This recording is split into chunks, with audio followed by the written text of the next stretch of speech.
Welcome back to the Lewis Lee Guitar Show, and I'm Lewis Lee, and I'm glad you've come back, and we have an exciting show for you today, so thank you. Sit back and get ready.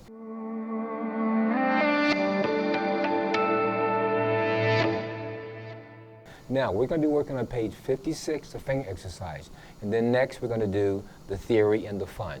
So we're going to work on the finger exercise, which is in the 9th fret, the 9th window, okay, starting with the first finger. So turn to page 56 and get your metronome, set your metronome up. Okay, I'm going to get mine set, and here we go, okay? And I'm going to demonstrate first so you see. It's with the first finger, it's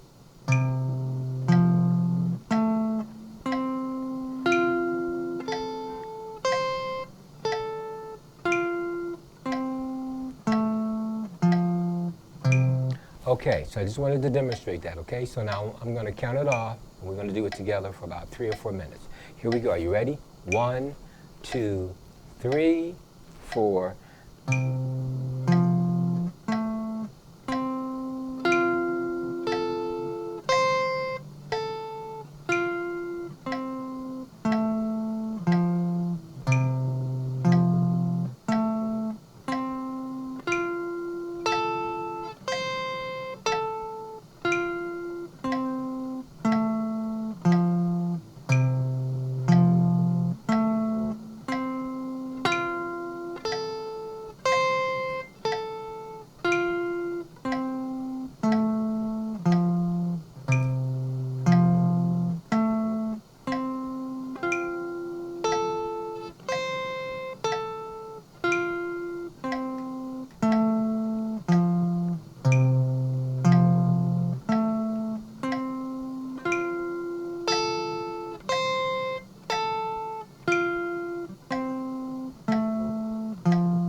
Okay, now with this exercise, and I didn't want to talk while I was playing because I wanted to stay focused, but you're using the tips of your fingers. However, the exception would be coming down from the C to the F. You can actually roll that, or you can do it separately. If you do it separately, then it breaks the sound. as opposed to rolling it, which means to just use your finger and play it flat.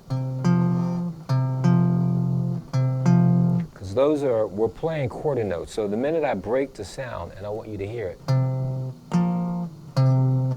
it stops. That's almost like a dotted eighth note.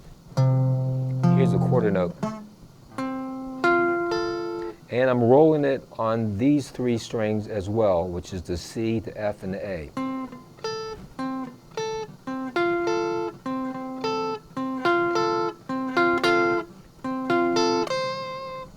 So that's all in technique, because if I break it, it's going to sound like that.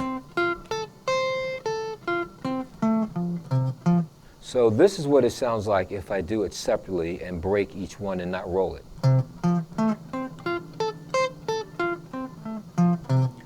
That's a dotted eighth note, but you want to have control, because if the music says to play a quarter note, you want to play a quarter note. So this, when it comes to technique, knowing this, you want to be able to roll it. So just try to be mindful of that, because it's important, because when you're reading something, you want to play exactly what's in the music. Because if you're playing with other instruments, you may sustain the note a little bit longer and it'll be very noticeable, or you may cut it too short. So these are quarter notes, and that's what we have in the book. You're playing quarter notes. So with that, also, you may notice that I'm using always down and up strokes. Now, I've been teaching for a long time, and I notice sometimes you'll skip. That's why we do this very slow. Speed comes with accuracy. So what you want to do is, that's why 60 is the perfect tempo for you to practice, because you want to be able to focus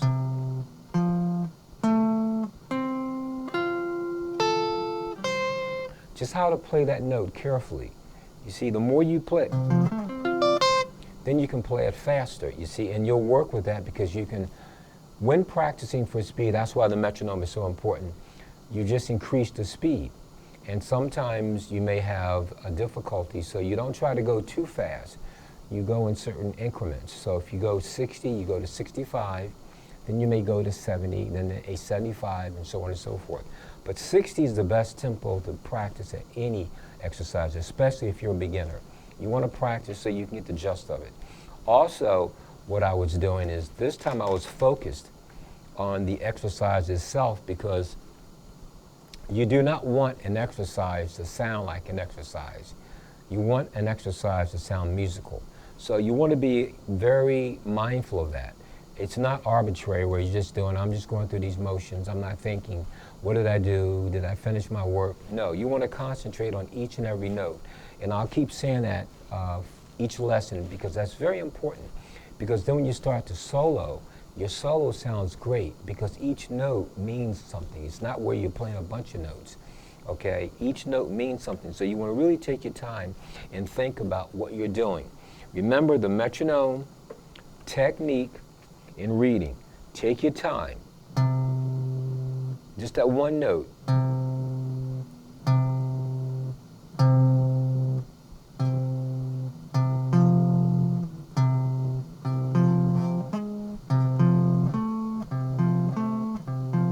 And also, that's a stretch, because we have 1, 2, 3, 4, 5 frets. Normally it would be lined up respectively 1, 2, 3, 4, but now you're stretching.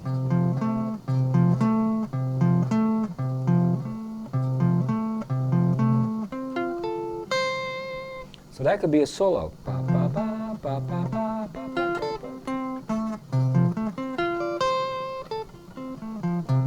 So just remember that. It's very important. Whatever you do, have fun with it. Do not make it seem like this is an exercise and you're just going through the motion. Just think about it, each and every note, enjoy yourself, and thank you so much. Next is the theory. Thank you.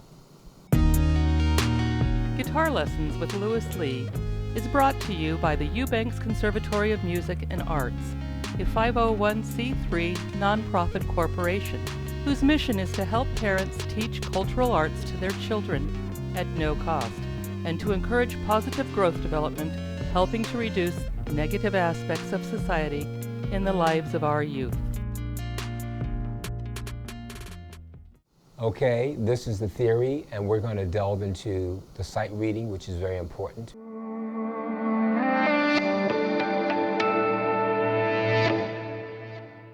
Remember, reading is literacy. So now we're working on page 20. Okay, we're finishing up on that B string. Eddie ate dynamite, goodbye, Eddie. So we're working on page 20, so please turn to page 20. And we're going to focus on maybe 1, 2, 3, the last 3 staves. So you want to count down 1, 2, 3, 4, 5, the 5th staff. Okay, and then we're going to start with that. So make sure you're in tune. Let me check my tuning real quick. These guitars you get out of tune so easily.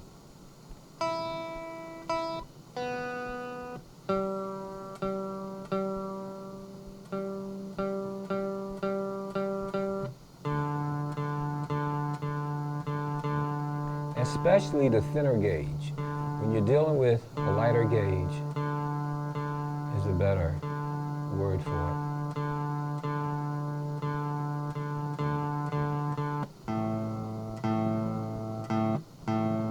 They get out of tune very easily. These strings are new, but they've been broken in because I put them on about a week ago so that when I would do the show, they wouldn't get out of tune so easily.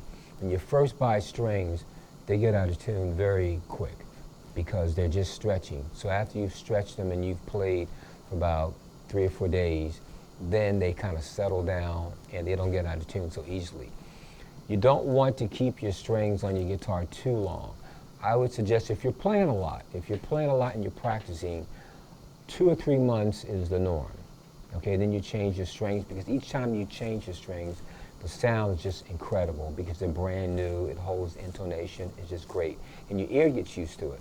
But if you keep them on too long, then it kind of deadens and your ear gets used to that. So you want to train your ear and keep brand new strings, or keep fresh strings, I should say. Okay, so these strings here are fresh, but they're thin, as opposed to, as I said in my previous lesson, these are thick. And I change them often, but it doesn't get out of tune that easily because they're so thick. And you're pushing on it. And you do that, let me see if I got an out of tune. Yes, I'm just a little flat. And it doesn't matter what kind of guitar you have, with the exception of Floyd Rhodes. And I have one that I did not bring where you lock the strings in. And it locks from the top and the bottom. Then you can bend it as much as you want and it's not going to get out of tune. I didn't bring one.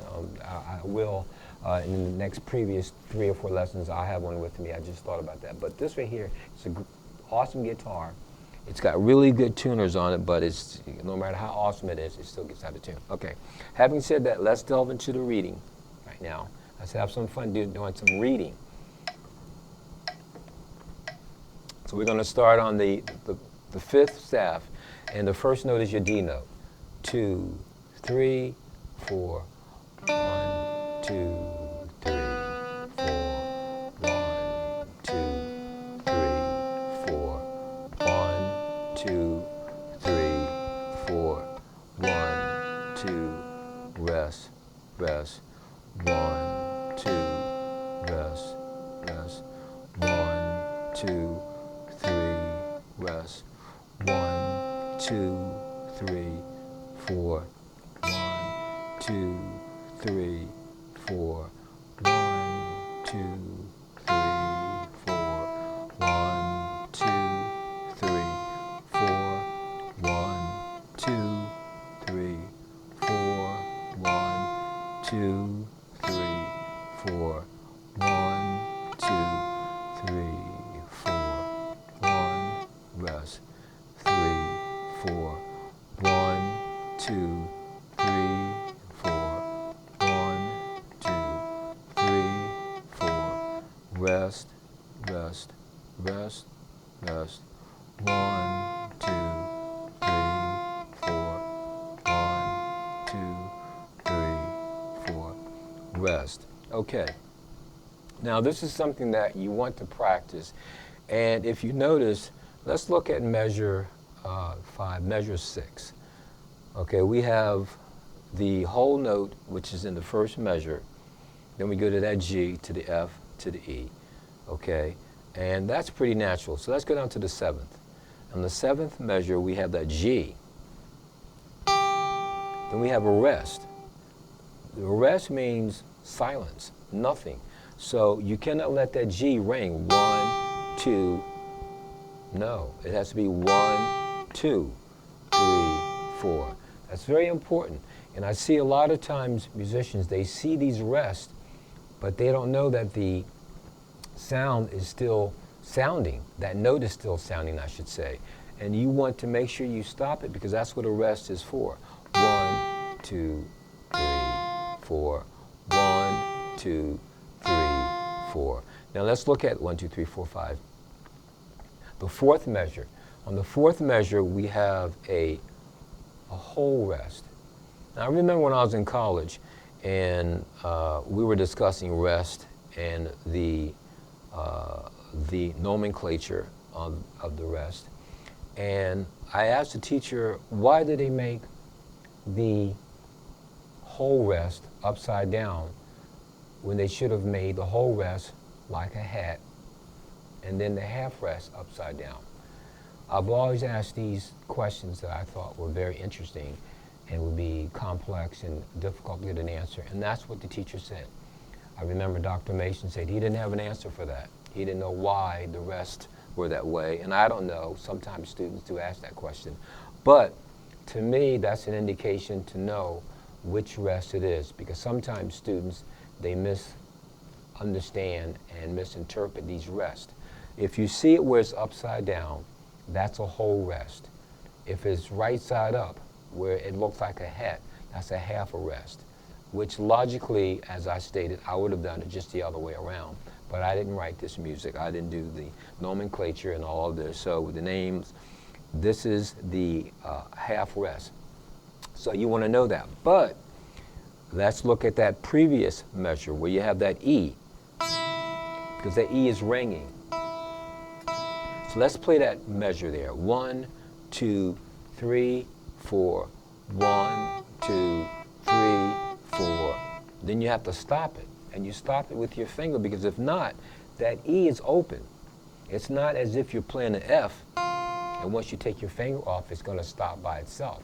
No, that E string is open, so it's 1, 2, 3, 4, rest, rest, rest, rest. You have to stop it with your finger, as I'm doing here. You see, that's very important. These will, because see, if not, I've seen students do that. They play it 1, 2, 3, 4. Then they say rest, but you can still hear it.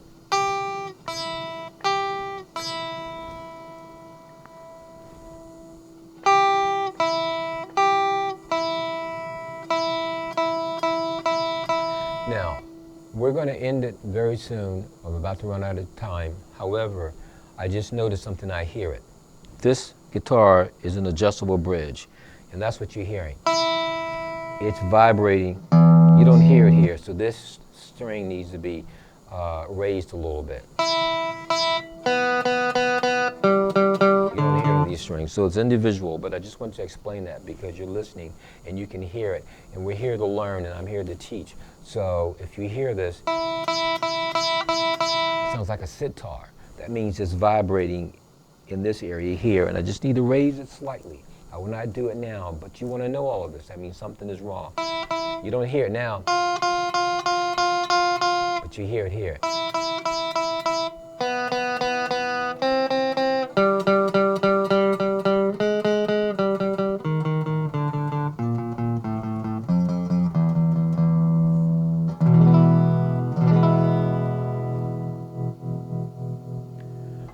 So I hope you enjoyed the lesson. Stay with us. There's a lot more coming, and thank you so much. God bless you. Guitar Lessons with Lewis Lee is brought to you by the Eubanks Conservatory of Music and Arts, a 501c3 nonprofit corporation whose mission is to help parents teach cultural arts to their children at no cost and to encourage positive growth development, helping to reduce negative aspects of society in the lives of our youth. And welcome back. This is the fun part. We all love fun.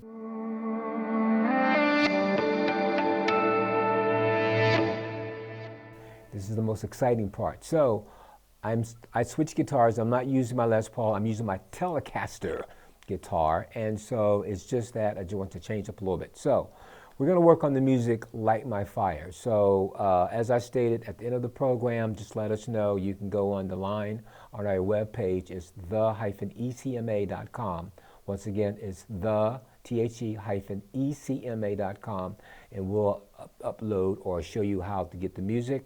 It will not have the lyrics or the melody, just the chord sheet, because we don't want any infringement on intellectual properties. Okay, having said that, this song is at 132, but I think I'm going to do it at 90 for some reason.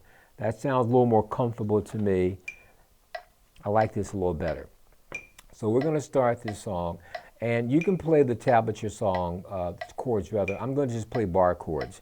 And so we're going to get ready and try this. Ready? Here we go. Ready? 1, 2, 3, 4.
Now, as I was playing that, I was thinking, the music is faster, and some of you may want to say, oh, I want to see what it sounds like.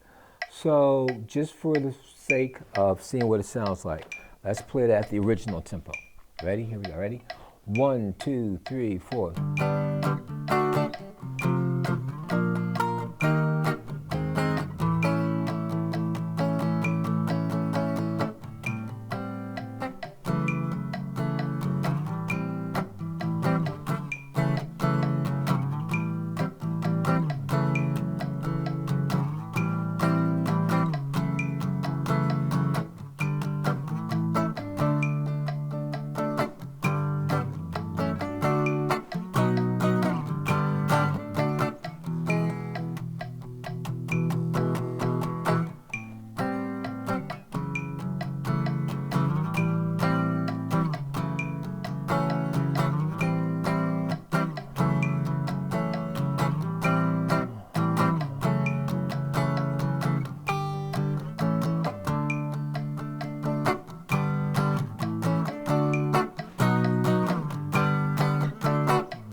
Okay, so it didn't sound too bad. I like it at a slower tempo, but some of you might like it a little faster. It depends. It's your discretion.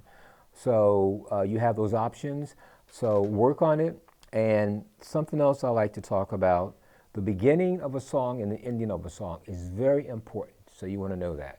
And usually what you do is this song's in the key of C. I ended on the 4 chord, the 4, remember? Well, if you do not remember, let me refresh your memory. That's the interval, the 4, and that's how it's described in used in the music vernacular. They call it the 4 chord. Remember, it's the distance between the 1. The 1 in this chord is A minor, meaning it's written in A minor key. Most songs are either written in a major or minor. There's no exception in commercial music. In classical music and jazz, you break every rule.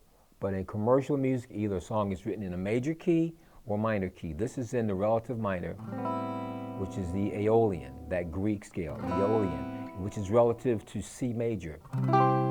Okay, but we don't want to get too far into the theory because it's the fun part. I don't want you to get all upset and turn the television off. So this right here is an A minor. So you can end it, or you can end it on the 5.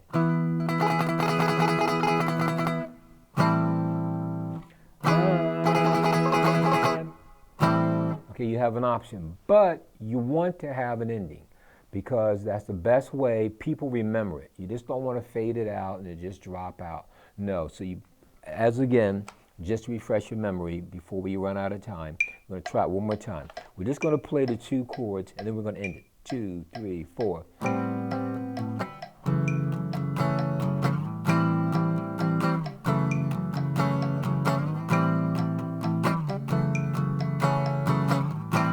Here we go.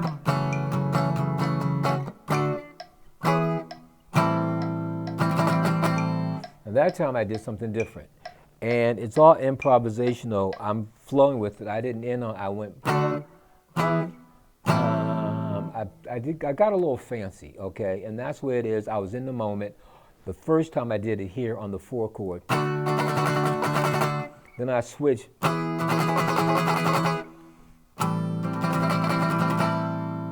You know, that sounds pretty good. You could go 4, 5, 1.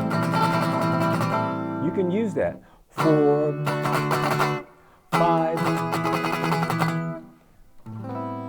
And then you could do it softer. Yeah, a contrast. So it could be.